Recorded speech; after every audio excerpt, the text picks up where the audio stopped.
chest trigger for PA and lateral chest.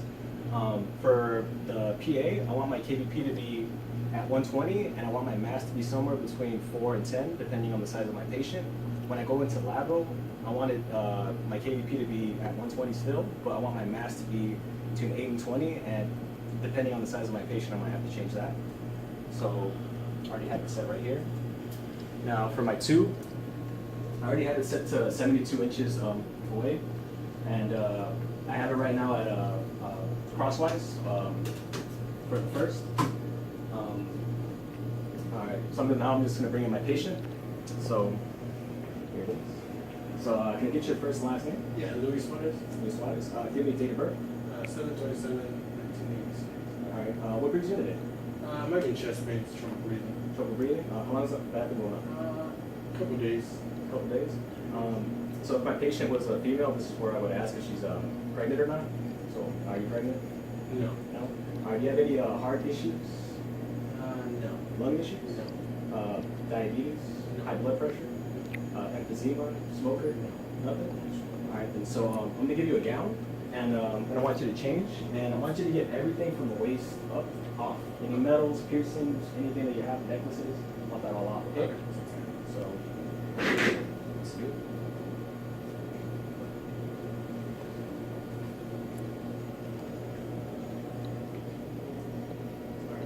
All right, so can I actually have you come over here? Sure. Now, can I get you to stand up here with your chest onto the board? Sure. Stand for you. Now, as close as you can you roll your shoulders forward? Sure. And you put your hands on your hips. That's good. So now, I want to get my light between 1.5 to 2 inches above the shoulders. And I also want to be at the level of T7, which is the inferior border of the scapula.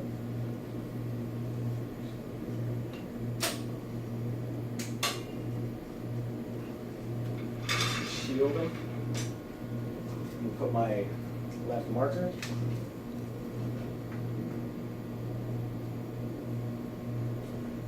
So now I'm asking you to take 2 deep breaths in, all right, in a second, and then you're going to hold on the second one, all right?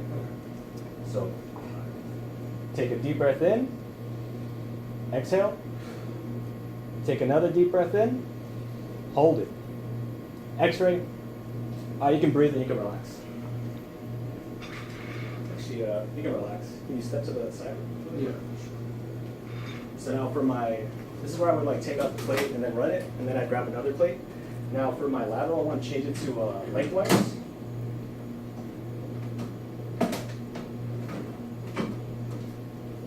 And I'm going to have to collimate according to that.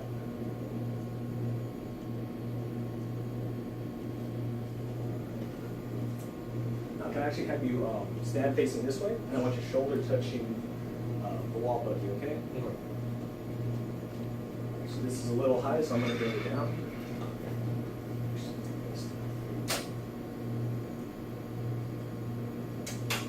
I'm going to make sure that I'm aligned with wall above you.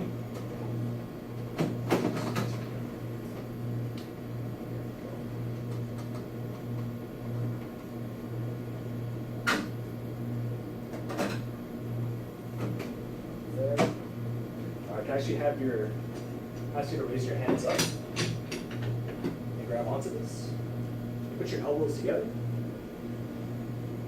Now, the reason I asked him to roll the shoulders forward on the PA was to get his scapula out of the lung field, and for here it's the same reason. Just light.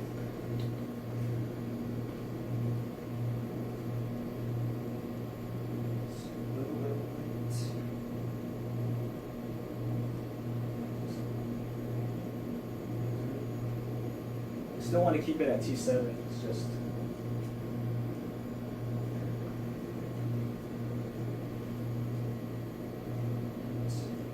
all right. Try not to move. Go on shield. All right. So same thing as before. Can you take a deep breath in? Exhale. Take another deep breath in. Hold it. X-ray. You can breathe and you can relax. All right, so I'm gonna take these images and we're gonna run them, and then we're done with the exam, right? If everything comes up. All right, and that's the end of my chest trigger.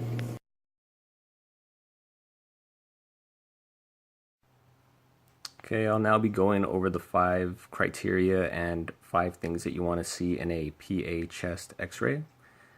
Starting with the anatomy, you want to be able to see the aortic knob or the arch, the heart, entire lungs field, the diaphragm, and the airfill trachea.